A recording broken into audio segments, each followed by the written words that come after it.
त्याच्यानंतर पुढं प्रॉपर्टी आहे टेम्परेचर. आता ही फोर्थ प्रॉपर्टी आहे टेम्परेचर.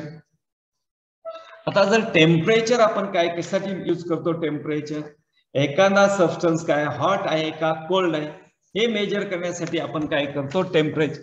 जर त्याचं टेम्परेचर काय असेल हाय असेल तर आपण त्याला काय म्हणतो गरम आहे म्हणतो, किंवा गार लागत असेल तर कोल्ड. मग यासाठी आपल्याला काय टेम्परेचर हे युनिट घ्यायचं असतं. आता टेम्परेचर पहा काय असतं, टेम्परेचर मेजर करण्यासाठी वेगवेगळे युनिट आपण यूज करतो. तर इथं दिलंय पहा टेम्परेचर काय, temperature is a measure of hotness or coldness. म्हणजे एखादा पदार्थ गरम आहे का थंड आहे मेजर करण्यासाठी काय करतात temperature of an object. There are 3 common scales to measure temperature. आता हे 3 काय असतात टेम्परेचर मेजर करण्यासाठी युनिट आहेत, डिग्री सेल्सिअस, त्याच्यानंतर फॅरनहीट आणि केल्विन. आणि here Kelvin is the SI unit of temperature. आता पुढे जर तुम्ही डायग्राम पाहिली तर इथे वेगवेगळे थर्मामीटर्स तुम्हाला दिलेले आहेत. आता याचे कन्व्हर्जन मी तुम्हाला पुढची स्लाइड झाल्यानंतर कसं कन्व्हर्जन असतं तुम्ही तुम्हाला सांगणार आहे. तर इथं पहा हा थर्मामीटर दिसतोय, हा केल्विन मध्ये आहे. आता केल्विन मध्ये काय होतं पहा, इथं जे दिलंय 0 हा काय केल्विनचा थर्मामीटर आहे, हा डिग्री सेल्सिअस मध्ये आहे आणि फॅरनहीट मध्ये. आता याच्यामध्ये काय होतं पहा, हा डिग्री सेल्सिअस आहे, आपलं कोणत्याही वस्तूचं टेम्परेचर मोजण्यासाठी हा यूज केला जातो. आपलं बॉडी टेम्परेचर जर मोजायचं असेल तर काय फॅरनहीट मध्ये केलं जातं. आणि केल्विन मध्ये कोणत्याही क्वांटिटीचं कन्व्हर्जन म्हणजे व्हॉल्यूम वगैरे याचं टेम्परेचर मोजायचं असतं डिग्री सेल्सिअसचं कशामध्ये केल्विन मध्ये यूज केलं जातं. आता इथं पहा काय होतं, ज्या वेळेला इथं डिग्री सेल्सिअस मध्ये 0 डिग्री सेल्सिअस असतं त्यावेळेला इथे किती असतं केल्विन मध्ये किती असतं 273.50. आणि त्याच वेळेला इकडे किती असतं 32. आणि ज्या वेळेला इकडं केल्विन मध्ये 0 डिग्री सेल्सिअस असतं त्यावेळेला आपल्या डिग्री सेल्सिअस मध्ये किती असतं -273.50.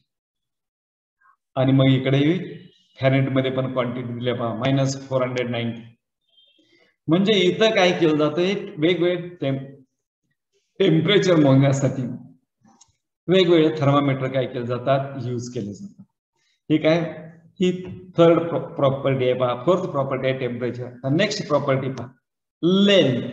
आता जर कोणत्याही वस्तूची आपल्याला काय कसं लांबी मोजायची असेल तर माहिती आहे तुम्हाला लेंथ कशी मोजतो, तर ती कशामध्ये मोजतो आपण SI युनिट लेंथचं काय मीटर आहे. आता इथे बघा दिलेलं आहे तुम्हाला लेंथ जर मोजायचं असेल it is express such atomic radius किंवा bond length, wave length, electromagnetic radiation. These quantities are very small. ह्या फ्रॅक्शन मध्ये असतात. आणि units of the SI units of length are used for कोणतं नॅनोमीटर यूज केला जातो, पिकोमीटर. त्याच्यानंतर nanometre is 1 nanometre is equal to 10⁻⁹ metre किंवा 1 picometre is equal to 10⁻12 metre. ह्या सगळ्या काय झाल्या लेंथच्या आहेत पहा लेंथ. आता लॉजला जाण्या अगोदर पाठीमागे आपण हा लेंथ झाल्या.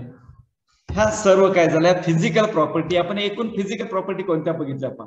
पहिली बघितली मास आणि वेट, सेकंड म्हटली व्हॉल्यूम, थर्ड बघितली डेन्सिटी, फोर्थ बघितली टेम्परेचर, ह्या काय आणि फिफ्थ बघितली लेंथ.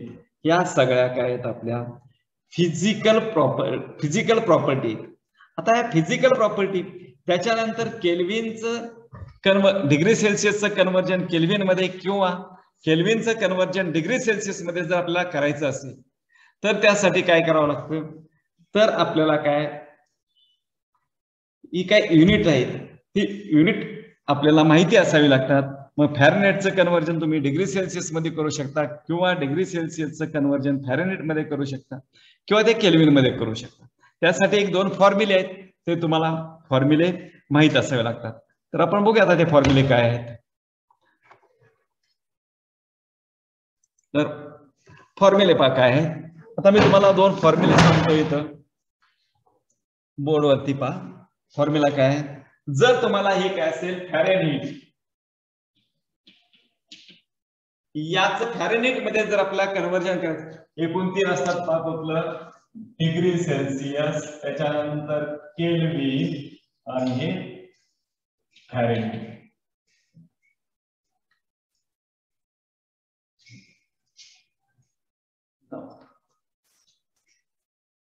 इथं पाठली डिग्री सेल्सिअस, त्याच्यानंतर केल्विन आणि फॅरेनहीट. आता आपल्याला काय करायचं आहे, डिग्री सेल्सिअसचं कन्व्हर्जन फॅरेनहीट मध्ये करायचं असेल तर हा फॅरेनहीट मध्ये कन्व्हर्जन डिग्री सेल्सिअसचं करायचं असेल तर फॉर्म्युला काय लिहायचा असतो पहा, 9/5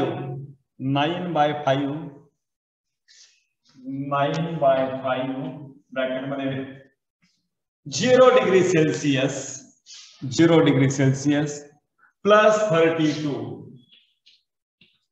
म्हणजे तुमचं जे काय असेल टेम्परेचर डिग्री सेल्सिअस मध्ये ती व्हॅल्यू इथं सबस्टिट्यूट केली, हे कॅल्क्युलेशन केलं तर कन्व्हर्जन कशामध्ये होतं, फॅरेनहीट. आता जर आपल्याला काय करायचं असेल फॅरेनहीटचं कशामध्ये डिग्री सेल्सिअस मध्ये करायचं असेल, फॅरेनहीटचं कशामध्ये डिग्री सेल्सिअस मध्ये करायचं असेल तर फॉर्म्युला काय असतो पहा, 5/9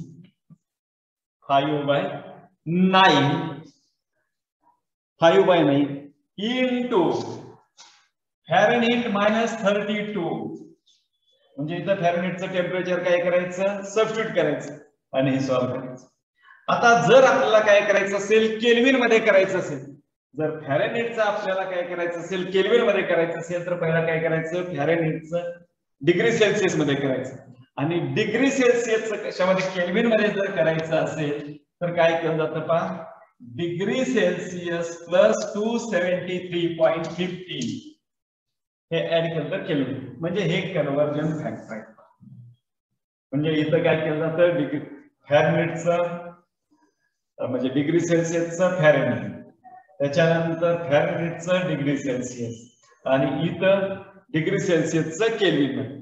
मग जर तुम्हाला परीक्षेत विचारलं फॅरेनहीटचं कन्व्हर्जन कशामध्ये करा, डिग्री केल्विन मध्ये करा, तर मग पहिलं काय करायचं, तुम्ही त्याचं कन्व्हर्जन कशामध्ये करायचं, डिग्री सेल्सिअस मध्ये, आणि नंतर काय करायचं केल्विन मध्ये. अशा पद्धतीने काय करायचं असतं, तुम्हाला सॉल्व्ह करायचं.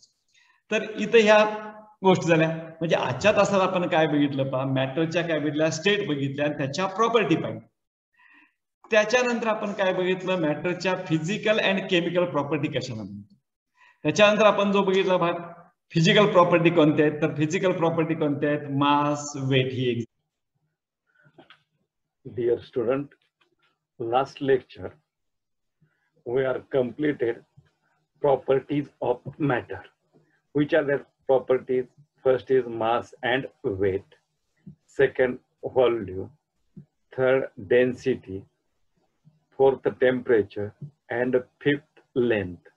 These are properties of the matter, physical properties of matter. Now today we start the laws of chemical combination. So the laws of chemical combination means the elements combines with each other and forms number of compounds. This process is governed by 5 basic laws discovered before the knowledge of molecular formula. म्हणजेच काय, molecular formula आपल्याला माहित व्हायच्या अगोदर, म्हणजेच element काय होतात, एकमेकांबरोबर कंबाईन होतात आणि त्याच्यापासून काय वेगवेगळे नंबर ऑफ कंपाऊंड काय होतात, फॉर्म होतात. पण ही कंपाऊंड फॉर्म होत असताना काय होतं, तर 5 बेसिक लॉ चा यूज केला जातो आणि त्या लॉज नुसार हे सगळे एलिमेंट काय होतात, एकमेकांबरोबर रिॲक्ट होतात आणि वेगवेगळे काय होतात, कंपाऊंड फॉर्म होतात. असे एकूण किती 5 लॉज आहेत. फर्स्ट लॉ कोणता आहे आपला, तर law of conservation of mass. Second, law of definite proportion. It is also called as law of constant proportion. Third is law of multiple proportion. And fourth is Gay-Lussac law of gaseous volume. And fourth is law. Fifth is law of reciprocal proportion. These are the 5 basic laws. And all elements are combined with each other by supporting these laws and combines with each other and form number of compounds. We see the first law. First law which is the law of conservation of a mass. Law of conservation of mass. This law is stated by French scientist Lavoisier in 1789. The statement of this law is, the mass can neither be created nor be destroyed in a chemical reaction. Means mass can neither be created. म्हणजे मास काय होत नाही, तयारी होत नाही, and nor destroyed, आणि ते नाशी करता येत नाही कशामध्ये, केमिकल रिॲक्शन मध्ये. मग काय होतं, रिॲक्टंटचा प्रोडक्ट मध्ये फॉर्म होतो, फक्त त्याचे ऍटम काय सेमच राहतात, फक्त डिफरंट सबस्टन्स काय झाला असतो, फॉर्म झाला असतो. Means mass can neither be created nor destroyed in a chemical reaction. This means that during a chemical reaction, the sum of masses of reactant and product remains unchanged. Means mass of reactant is equal to the mass of product. The third point, the total mass of the product remains equal to the total mass of reactant. Just get total mass of product is equal to the total mass of reactant. Means total mass of reactant is equal to the total mass of the product. This is the reaction. Hydrogen gas react with the chlorine gas and forms twice HCl. The molecular mass of hydrogen is 2 gram and molecular mass of chlorine is 71 gram. Addition of these two, 2 plus 71 is equal to 73. This is the product, twice HCl. And here weight of this twice HCl is 73. Means the mass of reactant is equal to the mass of product. Our statement is, mass can neither be created nor destroyed in chemical reaction. Means sum of masses of reactant is equal to the sum of the masses of the product. This is the law of conservation of mass. This is the diagram.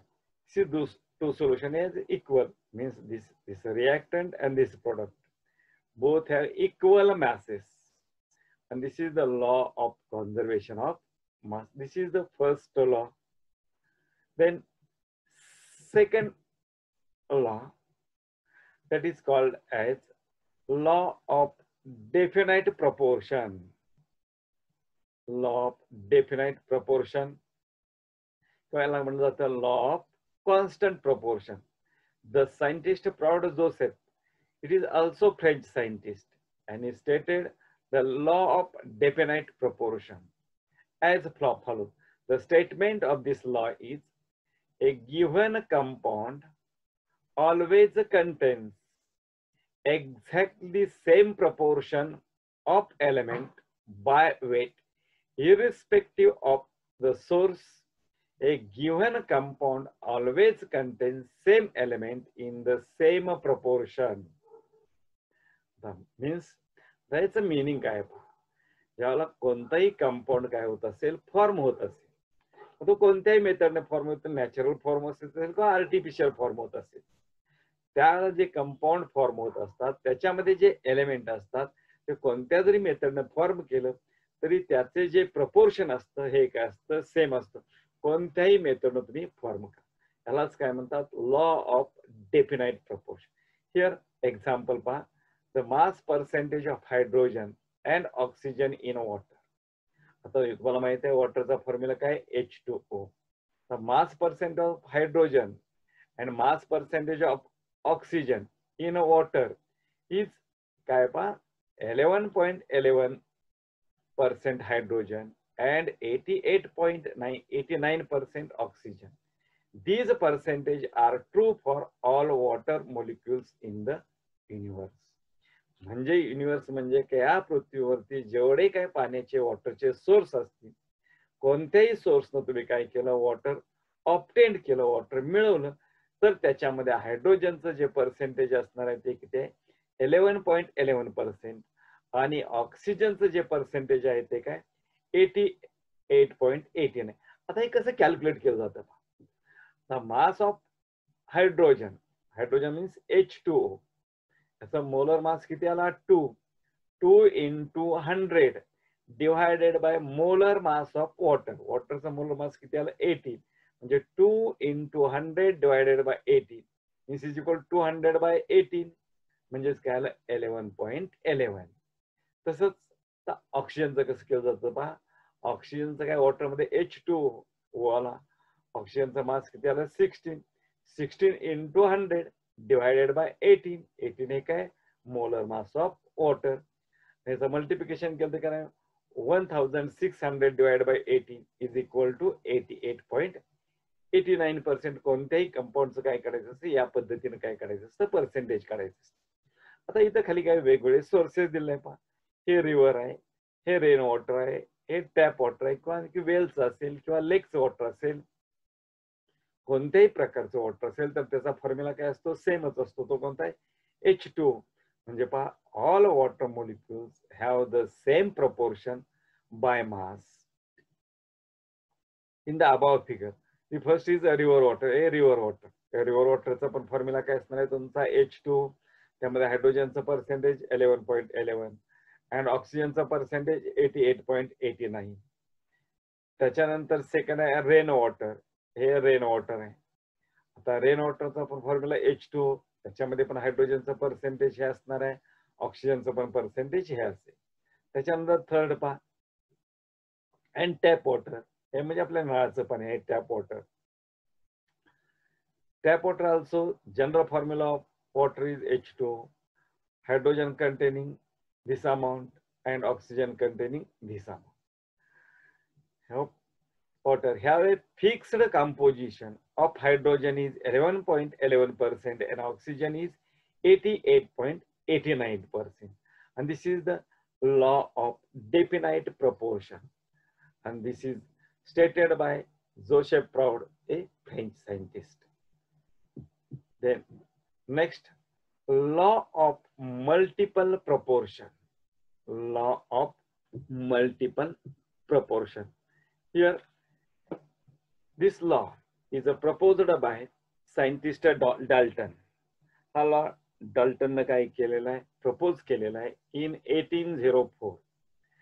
Statement काय सांगितलंय त्या, this law state that when two elements combine to form two or more than two different compounds, then the different masses of one element B, which combine with fixed mass of the other element, bear a simple ratio to one another. This is the statement. Per the statement of when two elements combine to form two or more elements. म्हणजे दोन element काय झाले combine झाले तर ते काय करतात, दोन किंवा दोन पेक्षा जास्त काय करतात डिफरंट केमिकल कंपाऊंड काय करतात फॉर्म करतात. दे द डिफरंट मासेस, आणि त्यांचं मास काय असतं डिफरंट असतं, ऑफ वन एलिमेंट बी, म्हणजे ए आणि बी दोन कंपाऊंड आहेत, ह्यातला बी masses of one element B which combines with, हा डिफरंट मास असतं, बीचं काय वेगळं मास असणार आहे आणि एचं मास काय असणार आहे fix. Be combine with fixed mass of other element bear a simple ratio to one another. म्हणजे ज्याला काय होतं दोन एलिमेंट कंबाईन होतात आणि कंबाईन झालं की दोन पेक्षा जास्त डिफरंट कंपाऊंड फॉर्म होतात, त्याचं वेट पण काय असतं डिफरंट असतं. दोन एलिमेंट कंबाईन झाले त्यामध्ये एकाच वेट काय असतं फिक्स असतं आणि दुसरा जो असतो एलिमेंट तो काय असतो त्याचं वेट काय असतं डिफरंट असतं. तो काय होतात एकमेकाबरोबर कंबाईन होतात आणि कंबाईन झाल्यानंतर त्यांचा जो रेशो असतो तो काय असतो the fixed masses other element bear a simple ratio to one another. एकमेकाशी रेशो काय असतो सेमच असतो. आता जर आपल्याला याची एक्झाम्पल पाहिजे झाली पहा, एक्झाम्पल फर्स्ट एक्झाम्पल आहे hydrogen combines with oxygen to form two compound. म्हणजे हायड्रोजन हा एक एलिमेंट आहे, ऑक्सिजन एक एलिमेंट आहे. मध्ये when two elements combine to form two or more then two different compounds. म्हणजे तो हायड्रोजन आणि ऑक्सिजन काय झाले कंबाईन झाले. नेमली आता कोणते दोन कंपाऊंड फॉर्म केले त्यांनी, नेमली water and hydrogen peroxide. Water आणि हायड्रोजन पेरॉक्साइड काय झाले फॉर्म. आता हे मिक्स होताना कसे मिक्स झाले. हा हायड्रोजन आहे, हायड्रोजनचं वेट किती आहे 2 ग्रॅम मोलर मास आहे, परंतु ऑक्सिजनचं ॲटॉमिक वेट किती आहे 16 आहे. हे दोन्ही काय झाले कंबाईन झाले आणि फॉर्म काय झाला वॉटर. पहा आणि ह्याचं वेट किती आलं 18. आता परत पहा हायड्रोजन, हायड्रोजनचं काय आलं वेट किती आहे 2 ग्रॅम. म्हणजे इथंही हायड्रोजन आहे, इथंही दोन्हींचं वेट काय आलं सेम आहे. हा दुसरा एलिमेंट आहे ऑक्सिजन. पहा इथं किती आहे 16, परंतु इथे किती आहे 32. म्हणजे याचं वेट काय झालं याच्या डबल झालेलं आहे. पहा कंपाऊंड कोणता फॉर्म झाला हायड्रोजन पेरॉक्साइड. म्हणजेच काय एका एलिमेंटचं वेट काय असतं सेम असतं आणि दुसऱ्या एलिमेंटचं वेट मात्र डिफरंट असतं. आणि जे कोणते प्रोडक्ट फॉर्म होत असतील त्यांचेही वेट काय असतात डिफरंट असतात. पण हा रेशो जो असतो काय सिंपल रेशो असतो. पहा it is found that the two masses of oxygen that is 16 gram and 32 gram आहे का, which combines with a fixed mass of hydrogen. हायड्रोजनचं मास काय फिक्स आहे, याचं काय डिफरंट आहे. Are in the ratio of small whole numbers. आता whole numbers means याचं किती आहे 16 आहे, याचं किती आहे 32. म्हणजे 60 as 32 म्हणजेच काय और 1 as 1. हा रेशो किती आला 1 as 1 हा दुसऱ्या कंपाऊंड असतो. ह्याला काय म्हणतात लॉ ऑफ मल्टिपल प्रोपोर्शन. याच्या मल्टिपल मध्ये असतो. आता सेकंड कंपाऊंड पहा काय फॉर्म झाले. Nitrogen and oxygen combine to form two compounds, nitric oxide and nitrogen dioxide. Nitrogen and oxygen combines with each other and form nitric oxide.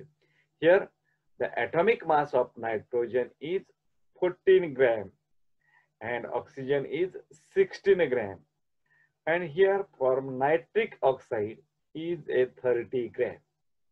आता परत पहा दुसरा कंपाऊंड कोणता आहे, सेम एलिमेंट आहेत nitrogen and oxygen. Nitrogen atomic mass किती आहे 14 gram and oxygen 32 gram आणि फॉर्म झाले नायट्रोजन डायऑक्साइड. म्हणजे हा रेशो किती आला पहा 16 as 32 और 1 as 2 हा रेशो फॉर्म होतो. असं नाही असं वेगळा पण रेशो काय होत असतो फॉर्म होत असतो. यालाच काय म्हणतात लॉ ऑफ मल्टिपल प्रोपोर्शन. म्हणजे आपले स्टेटमेंट पहा when two elements combine to form two or more than two different compounds, then the different masses of one element, different masses of one element B, which combines with fixed masses of other element, ha fixed mass other element bear a simple ratio to one another. एकमेकाचा हा ratio जो form झाला असतो हा काय झाला simple ratio. and this is the law of multiple proportion stated by scientist John Dalton in 1804. This is the photo of scientist John Dalton. Then next law, the law of Gay-Lussac law of gaseous volume. This law was काय सायंटिस्टच name दिलाय Gay-Lussac law of gaseous volume. Gas हा law फक्त गॅसच्या बाबतीतच काय केला जातो यूज केला जातो. This law was put forth by Gay-Lussac in 1808 and the law states that, आता गे-लुसॅकने काय स्टेटमेंट सांगितलंय पहा, when gases combine or are produced in a chemical reaction, they do so in a simple ratio by volume, provided all gases are at same temperature and pressure. Okay, when gases combine or are produced in a chemical reaction, they do so in a simple ratio by volume, provided all gases are at the same temperature and pressure. आता आपण काय केलंय, when gases combine केलेत, gas combine झालं काय होणार आहे, product form होणार आहे. आणि जे काय त्याचे काय असणार रिॲक्टंट आणि प्रोडक्ट जे काय फॉर्म होत आहेत ते काय करतात, एक सिंपल होल नंबर काय करतात, रेशिओ फॉर्म करतात. पण त्याला टेम्परेचर आणि प्रेशर काय ठेवायचं असतं, कॉन्स्टंट. आता एक्झाम्पल पहा, under the same condition of temperature and pressure, he most essential condition, temperature and pressure, 100 ml of hydrogen combines with 50 ml of oxygen to give 100 ml of water vapor. Means 100 ml काय करायचं, hydrogen कशाबरोबर react करायचं आहे, 50 ml of oxygen. त्याला form होताना काय होणार, 100 ml काय होतं, वॉटर फॉर्म. इथं पहा, hydrogen gas 100 ml means 2 volume as compare to oxygen, and oxygen is 50 ml means 1 volume. आणि हे जे वॉटर फॉर्म झालं हे किती आहे, 100 ml मीन्स याच्या किती आलं, 2 व्हॉल्यूम. आणि रेशो किती आला, 2:1:2. Thus the volumes of hydrogen gas and oxygen gas which combine together, that is 100 ml and 50 ml, producing 2 volumes of water vapor which amounts to 100 ml, bear a simple ratio of 2:1:2. ह्या एक पद्धतीने सांगितलं जातं. आता दुसरे एक simple method आहे पहा, इथं लिहायचा हायड्रोजनचा फॉर्म्युला लिहायचा H2 गॅस प्लस इथं ऑक्सिजन काय करायचा, हाफ O2 गॅस. फॉर्म काय होतं, H2O.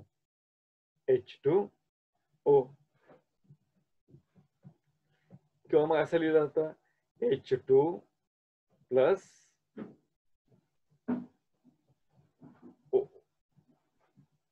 हाफ O2 आणि मग H2.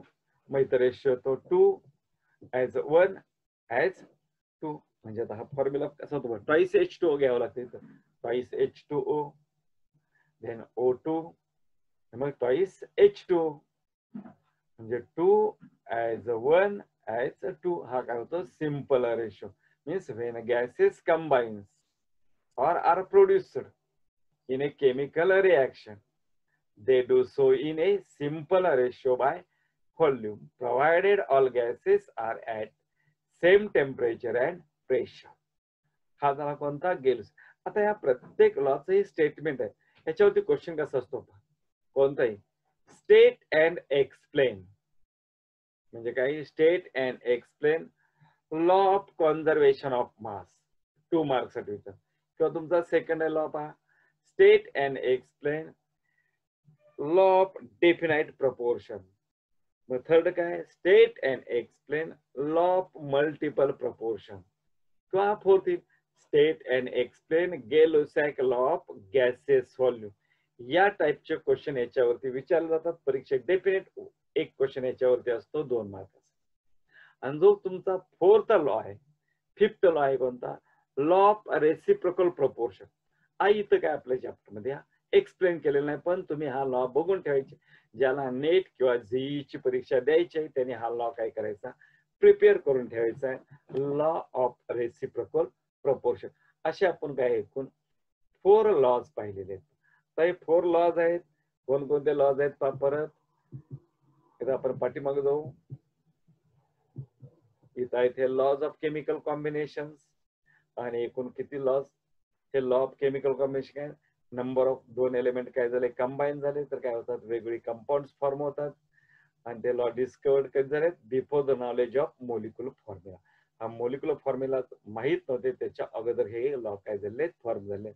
आता फर्स्ट लॉ आहे पहा काय, law of conservation of mass. Statement simple आहे, mass can neither be created nor destroyed in chemical reaction. म्हणजेच काय म्हणलं जातं, atom can neither be created nor be destroyed in a chemical reaction. असे statement वापरलं जातं लॉ ऑफ कॉन्झर्वेशन ऑफ मासच्या बाबतीत. आणि मग त्याचं एक्झाम्पल आहे पहा, त्याचं वेट आहे हे किती आलं, 73 = 73. हा झाला, हा फर्स्ट लॉ झाला. आता सेकंड लॉ काय पहा, law of definite proportion. Law of definite प्रपोर्शनचं स्टेटमेंट दिलंच आहे पहा, A given compound always contains exactly the same proportion of element by weight. By weight वरून हे काय दिलेलं आहे, proportion दिलेलं आहे. आणि मग त्याचे हे एक्झाम्पल दिलेलं आहे तुम्हाला. आता नेक्स्ट लॉ पहा, लॉ ऑफ मल्टिपल प्रोपोर्शन.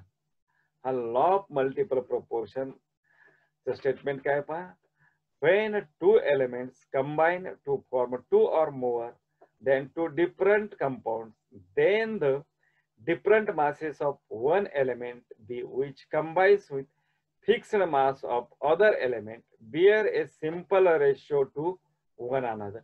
हे त्याचे दोन एक्झाम्पल बघितले. याच्यानंतर जो पुढचा लॉ होता आपला गेलोसॅक लॉ ऑफ गॅसेस व्हॉल्यूम. हा लॉ झालाय. हा त्याचं काय स्टेटमेंट पहा, when gases combine or produced in a chemical reaction, they do so in a simple ratio by volume, provided all gases are at same temperature and pressure. And this is the example of this statement. And fifth law is the law of reciprocal proportion. These four laws we are studied in here, and there now we are stopped here. And then